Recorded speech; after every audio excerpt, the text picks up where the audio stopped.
They're being told one thing on a Sunday and something different on a Monday, and that's a big problem because it's not respectful or inclusive to us as Christians, and it's, in a wider sense, Muslims, Jews, etc., and those of no faith who still believe in the reality of the distinctions between male and female.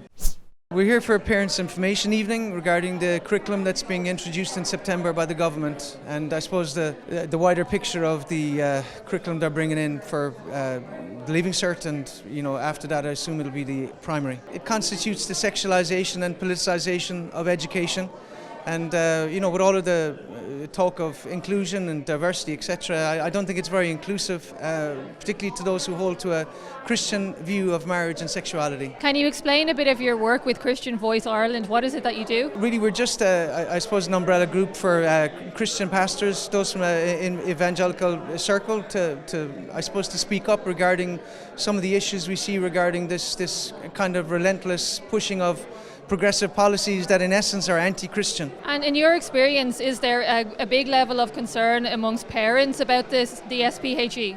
Huge. I have hundreds of kids in my church of so many different nationalities, and they're all really concerned about what they believe is indoctrination, because this is the reality. Our kids are being told one thing in church on a Sunday, and that, irrespective of whether it's Protestant, Catholic, evangelical, they're being told one thing on a Sunday and something different on a Monday, and that's a big problem because it's not respectful or inclusive to us as Christians, and it's, in a wider sense, Muslims, Jews, etc., and those of no faith who still believe in the reality of the distinctions between male and female. It's been said that parents who object to the curriculum can just simply take their kids out or have them sit out of the lessons. What do you say to that? I don't think that's fair.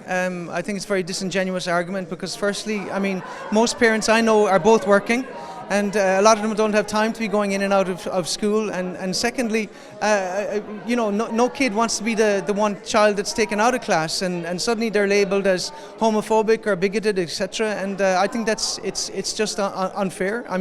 I don't see a problem with if they want to teach this as an after-school project or whatever, but in reality, the majority of people hold to there's still a distinct difference between male and female. As Christians, we believe it's by divine design, and therefore it's unfair to be foisting this upon people and violating their conscience.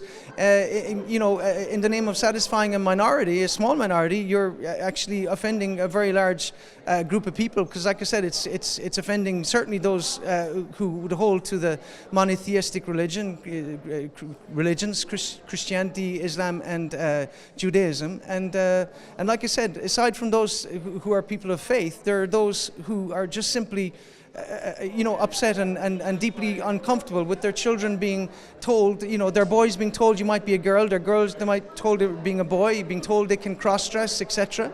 And what it's doing, it's sowing seed in the hearts of very vulnerable, impressionable children, and it's wrong, and it has to stop. I'm a primary school teacher, and this is coming into secondary schools in September for first years. What it is going to do is utterly confuse children about their sexuality. You might get a child who's maybe likes to play with dolls, you might get a girl who's a tomboy, and they might be confused about their sex and may think that they've been born in the wrong body. This curriculum is not needed, it's not required, parents don't want it, teachers don't want it. There was a consultation that went under the radar that parents didn't get to see, it wasn't put out to schools. So parents didn't even get to consult on this, yet Norma tries to convince us otherwise, that parents were consulted with, and they weren't. And parents are fighting back big time against this because it is utterly wrong to be teaching gender ideology to young children. And this event here today is highlighting that, and I'm so happy to see everybody come together and fight against this to protect children and to protect childhood. The materials in that educate.ie textbook includes the normalization of the use of pronouns, so sort of requiring people around you to endorse this particular subjective internal view of gender.